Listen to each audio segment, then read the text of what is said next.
Ok, gente, então vamos lá, let's go. É, Como vocês podem ver, eu estou trazendo, né, a nível de resgate, de revisão, as regrinhas aqui de conjugação das terceiras pessoas do singular, do simple present. Por que exatamente? Bom, primeiro, foi um dos últimos assuntos que a gente viu, né? E segundo, que sempre gera muita dúvida, né?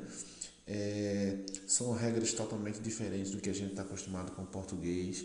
Então, devido a tanta correria, né? É sempre bom dar uma revisada para que a gente consiga sanar, né? Todas as dúvidas, tirar todas as dúvidas que possam existir, tá? Então, bem rápido aqui, esse quadro resume bem, né? Os três casos, né? As três terminações possíveis, tá? E logo depois a gente segue com um exercíciozinho rápido só para fixar, ok? Então a proposta dessa aula é esta. Então vamos lá. Lendo ali do início, né? Nós temos aqui rules for the third person singular, né? Ou seja, regras para a terceira pessoa do singular, as terceiras, né? He, a gente sabe, lembra da dica que eu falei do he-man, né? Então sempre he para homem, ele. She, lembra de She-Ra, então sempre mulher. E it, a coisa, ou seja, objetos, animais, ou seja, tudo que não for pessoas, tá? Então vamos lá. Sabendo disso, né, o que eu tenho que ter em mente? Essas regras que a gente vai ver agora, rever na verdade, sempre e somente serão usadas com he, she e it, certo? Para qualquer outras pessoas que a gente estiver trabalhando, essas regras não se aplicam, o verbo não sofre nenhuma modificação, tá ok? Então vamos lá.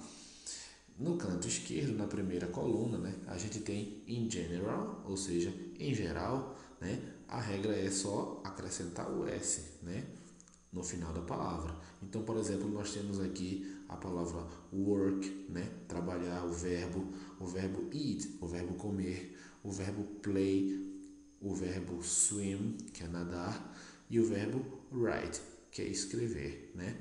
Para todos estes, né, se aplica a regra geral, que é apenas o S. O que é interessante aqui? É interessante o que eu tenho em mente,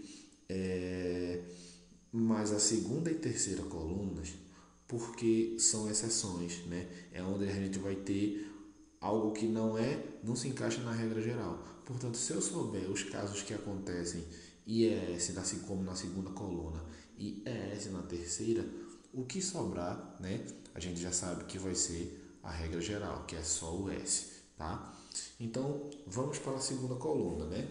Verbs ending in consonant, ou seja, verbos terminados em consoante, mais o Y, como tem aí, né? Então, o que é que se faz? A gente retira o Y e acrescenta IES. Repetindo, verbos que terminam em Y e que antes do Y a gente tem consoante. A regra é para esses tipos de verbos.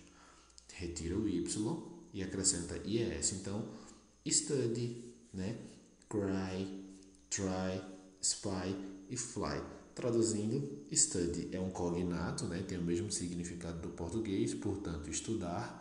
Cry é o verbo chorar, try é tentar, spy é espiar mesmo, também é um cognato, e fly é voar, ok? Então todos esses terminam em Y terceiro de consoante, portanto, acrescenta-se a regrinha do IES, né?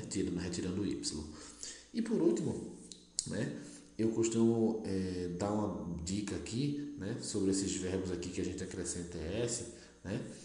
Que é justamente os verbos. Eu costumo dizer o seguinte, né? Em questão de siglas, né? O show da Xuxa é chato, por isso eu durmo. Como assim? Né? São as siglas das terminações do verbo, né? O do O, verbos que terminam em O, como o verbo go aqui, ir, né? O show, você sabe, show começa com SH, é a terminação do verbo wash aqui, então também acrescenta ES. da Xuxa, ou seja, termina em X, verbos terminados em X, como mix, que é misturar. Aqui a gente passa a ser mixes, né? O show da Xuxa é chato, ou seja, CH, como é o caso do watch, né? E por isso eu durmo seria o verbos terminado em Z, que também não estão aqui nessa tabela, mas que também fazem parte dessa regra, tá? E o SS, né, é também um padrão de verbo que também entra nessa regra do ES, né, como o verbo kiss, que é o verbo beijar, né? Ou pode ser a palavra beijo também, no plural. Então, é basicamente isso. Primeira regra do IES que precisa saber é terminou em Y ter sido de consoante. Percebam que na primeira coluna a gente tem o verbo play que termina em Y, mas que é antecedido de uma vogal, a vogal A. Então ela não entra nessa regra, tá? Então, IES, né, é quando termina em Y antecedido de consoante. E nos verbos terminados em O, SH, CH, X, SS e o Z, né, a gente acrescenta ES. Lembrando que só para he, she, it. Se o sujeito não for nem ele, nem ela, o verbo não precisa sofrer modificação. A gente não altera, tá ok? Vamos para o exercício agora.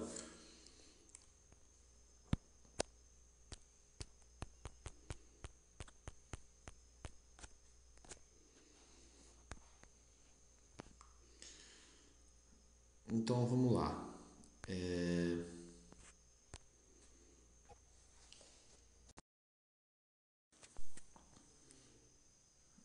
Pronto, gente. Então faremos o seguinte, né? Aqui temos o exercício com 10 frases, né? Para a gente completar com a forma adequada do verbo, né? No simple present. E aí a gente precisa ter atenção com os sujeitos, né? Primeira coisa que eu preciso observar aqui é os sujeitos, porque é a partir dele que eu vou determinar se eu vou modificar o verbo e qual modificação será, ou se eu não preciso modificá-lo e eu apenas repetirei, né, o verbo da maneira original, né? Primeira coisa que eu preciso saber, só relembrando, só vou modificar quando for he, she ou it. Se não foi ele ou ela, ou seja, se o sujeito não foi nem homem nem mulher, tá? Ou nenhum animal, né, que represente, ou nenhum objeto que represente o pronome it, que a gente sabe que é usado para ele ou ela, desde que não sejam pessoas, né? Eu não vou precisar mexer no verbo, tá? Então, atenção nisso primeiramente. Depois eu olho para o verbo para saber o que é que eu vou fazer, como eu vou mexer nele. Então, no primeiro, a gente tem cat. Cat, né? Ela, representada pelo pronome she, né? Shira, não esquece. Então, a gente tem aqui o verbo open.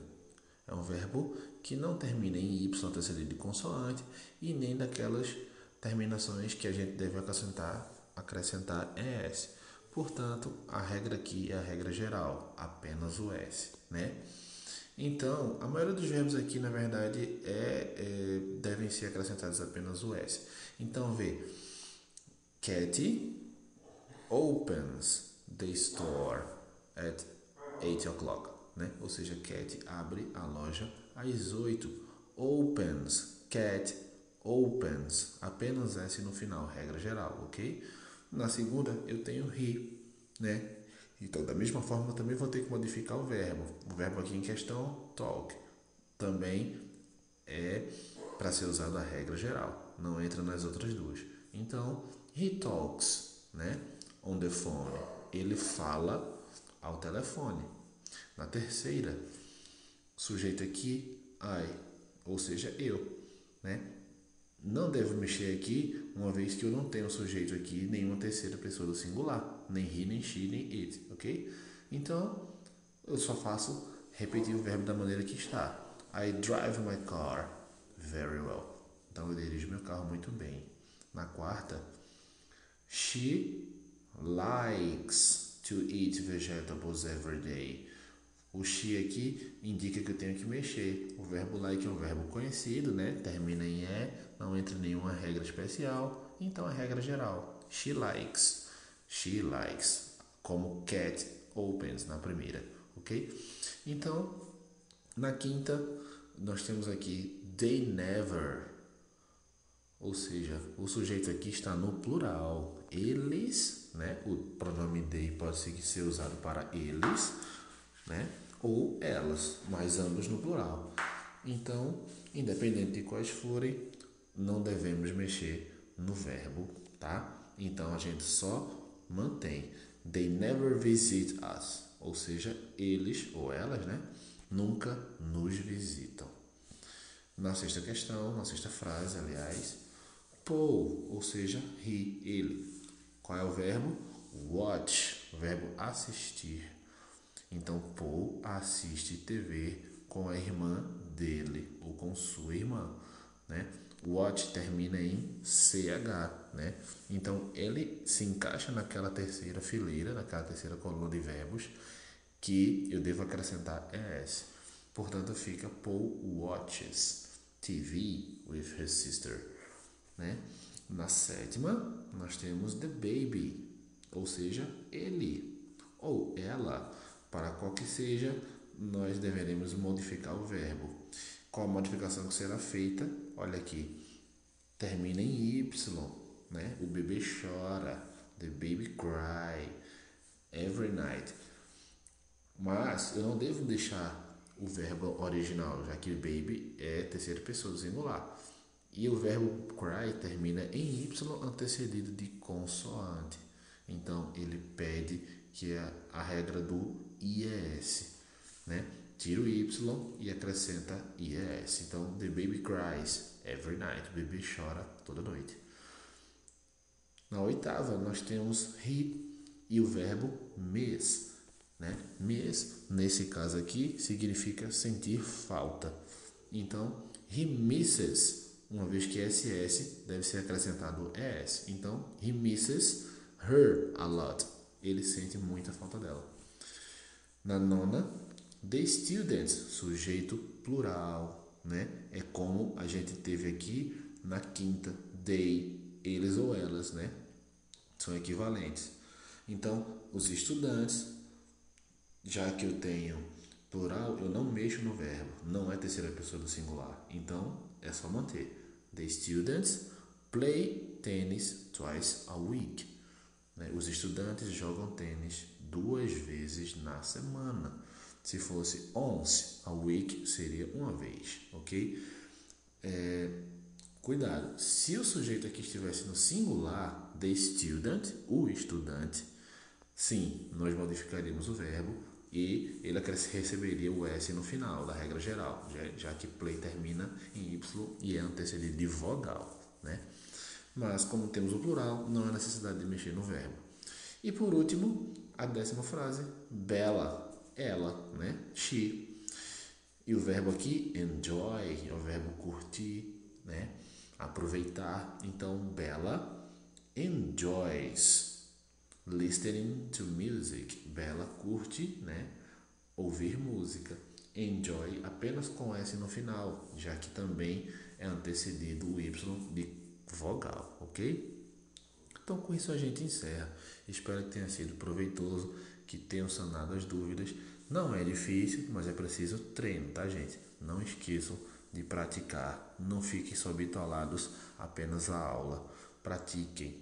É quando a gente põe a mão na massa que a gente aprende definitivamente, ok?